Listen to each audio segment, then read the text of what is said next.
저혈당이 왔을 때 대처법으로 잘 알려져 있는 거는 대처법이라고 하는 겁니다.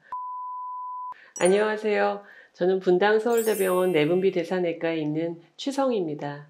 당뇨병 환자들이 치료를 받다 보면 갑작스러운 손떨림, 기운 떨어짐, 식은땀 등으로 저혈당이 아닌가라고 호소하는 분들이 많이 있고요. 심지어 당뇨병이 없는 환자들 중에서도 갑작스럽게 저혈당 증상을 느낀다고 문의하시는 분들이 많이 있는데요. 오늘 콘텐츠는 당뇨병과 특히 저혈당에 대해서 잘 알아보고 어떻게 대체하는지 말씀드리고자 합니다.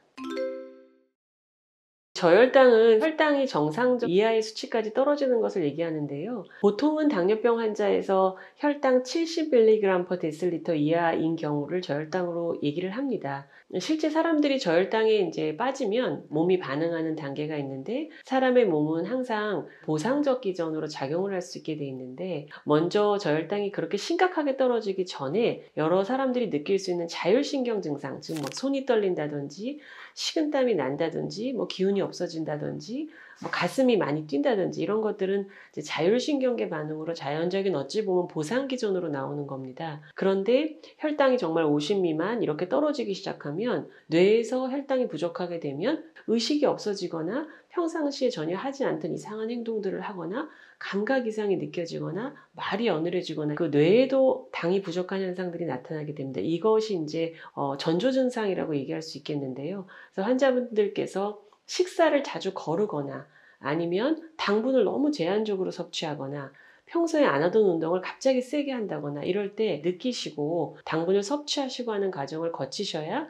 뇌까지 가서 여러 가지 뉴로글라이코페닉 심텀이 나타나는 것들을 예방할 수 있다고 하겠습니다. 실제로 사람 몸에서 지방이나 단백질 위주로만 식사를 하게 되면 당분으로 전환되는 데까지 시간이 상당히 소요가 됩니다. 환자분이 아주 건강하신 분들이면 단백질 파우더, 뭐 닭가슴살, 저탄고지 이런 것을 하시는 데 있어서 지방간이라든지 다른 문제가 생길 수는 있지만 저혈당이 갑자기 오진 않으시겠죠. 하지만 당뇨병 환자에서 저혈당을 유발할 수 있는 그런 약물을 먹고 있거나 평상시 저혈당을 잘 유발하지 않는 약물인데도 불구하고 이렇게 당분을 급격하게 줄이게 되면 사실 당분으로 전환될 수 있는 그런 시간이 굉장히 필요한 상황이기 때문에 급격하게 저혈당이 그 시간대에 올 수가 있습니다.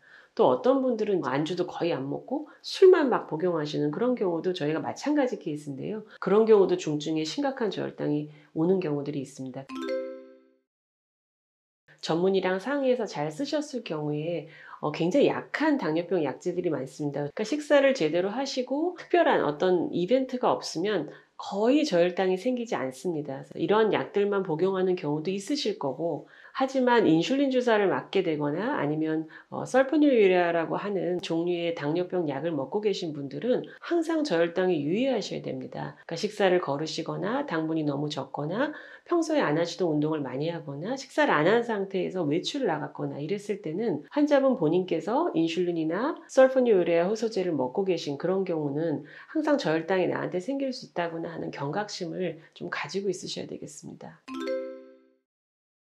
환자분들께서 오히려 혈당이 높았던 분들, 처음 치료를 시작하셨거나 아니면 평상시 치료를 하다가도 갑자기 혈당 조절이 잘 될 때 이런 것들을 느끼실 수가 있는데 그런 경우는 오히려 혈당 체크를 해보셔서 정말 진성 저혈당이 아닌 경우에는 잠시 물을 먹고 당화지수가 높지 않은 것들을 간단히 먹고 잠깐 기다려보거나 이건 내가 진짜 저혈당이 아니야 라고 하는 확신을 가지고 조금 시간을 지내다 보면 자주 정상적인 혈당에 노출될수록 가짜 저혈당 증상이 없어집니다. 단지 꼭 경각심을 가져야 되는 경우는 정말 당뇨병도 아니고 당뇨병 약물 먹지도 않고 있는데 중증 현상에 저혈당까지 떨어지는 그런 경우, 그러니까 식사를 굶으면 40까지 혈당이 떨어진다, 의식을 잃었던 적이 있다, 이런 경우는 당뇨병이 아니라 인슐린 분비 종양과 같은 어떤 다른 병적인 이유에 의해서 저혈당이 떨어지는 케이스들도 있기 때문에 인슐린 분비 종양, 췌장 종양 같은 게 있는지 정밀 검사를 받아보실 필요가 있겠습니다.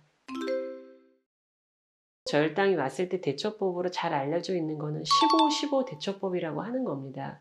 약 15g 정도의 당분, 탄수화물이라고 하죠. 이런 것들을 주면 15분 정도 있으면 어느 정도 혈당이 회복된다라는 겁니다. 그래서 주스 반잔 정도라든지 사탕 몇 알 정도 먹고 나서 15분 정도 지났을 때 70 이상으로 회복이 된다면 대개는 이제 좀 회복이 됐다고 보고 일반적인 식사를 하시도록 권유를 하고 있습니다. 근데 이제 이것을 못 참고 정말 많은 양의 당분을 계속 주시게 되면 오히려 혈당이 저혈당이 왔다가 반대급부적으로 매우 혈당이 뛰는 이런 현상들이 생기게 돼서 어렵습니다. 하지만 아주 중증의 저혈당이 생겨서 응급실에 갔거나 누구의 도움을 받아야 되는 경우 정도라면 15-15 원칙을 지키기는 상당히 어렵다고 보여지고요. 그런 경우라면 포도당 주사를 맞거나 다른 조치를 취해야만 회복되는 경우들도 있습니다.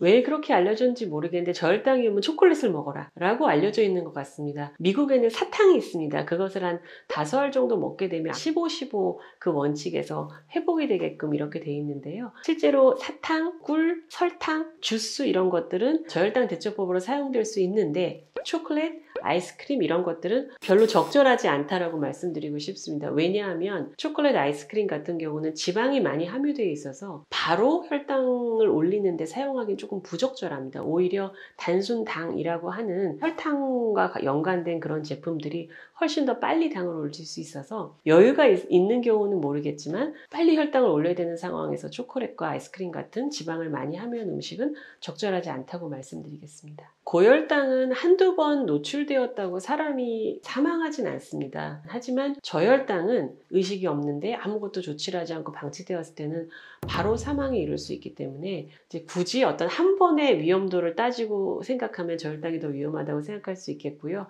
하지만 고혈당도 또 만만치 않은 심각한 합병증들이 올 수 있기 때문에 제가 말씀드리고 싶은 건 둘 다 위험하다입니다. 하지만 저혈당은 잘못 대처하면 사망할 수 있어서 한 번의 노출로는 더 위험할 수 있다라고 말씀드릴 수 있습니다. 저혈당 불감증도 굉장히 위험한 현상이기 때문에 사실 저혈당 예방을 하셔야 되는데요. 첫 번째, 너무 많이 당분을 갑자기 줄이는, 그러니까 저탄고지 이래서 당분 안 먹고 지방, 단백질만 먹으시는 분들이 있는데 사람의 몸은 어느 정도 적절하게 당분이 있어야 대처를 할 수 있고 특히 인슐린이나 당뇨병 약물 중에서 저혈당 유발할 수 있는 걸 드시는 분들은 당분을 안 먹는 것은 피하시는 게 좋겠습니다. 두 번째, 갑작스러운 운동이나 평상시에 하지 않았던 운동들을 하는 데 있어서는 미리 약물을 줄이거나 좀 대책을 생각을 하셔서 하시는 게 좋겠고요. 세 번째, 식사를 자주 거르는 습관은 정말 좋지 않습니다. 당뇨병 약이란 거는 약물이 작동하는 시간이 다 있기 때문에 입맛이 없다라고 하고 자꾸 식사를 하지 않으시면 그만큼 저혈당의 위험에 초래될 수 있어서 규칙적인 식사, 적절한 당분의 섭취, 가급적 갑자기 과한 운동을 하는 것은 피하는 이 세 가지만 잘 지키셔도 어떤 중증의 저혈당을 예방할 수 있을 것으로 생각합니다. 오늘 영상을 통해 저혈당의 대처법에 대해서 많은 도움이 되셨으면 좋겠습니다. 오늘 영상이 도움이 되셨다면 대한내분비학회 유튜브 채널 내 몸의 호르몬 밸런스 구독, 좋아요, 알림 설정 부탁드립니다.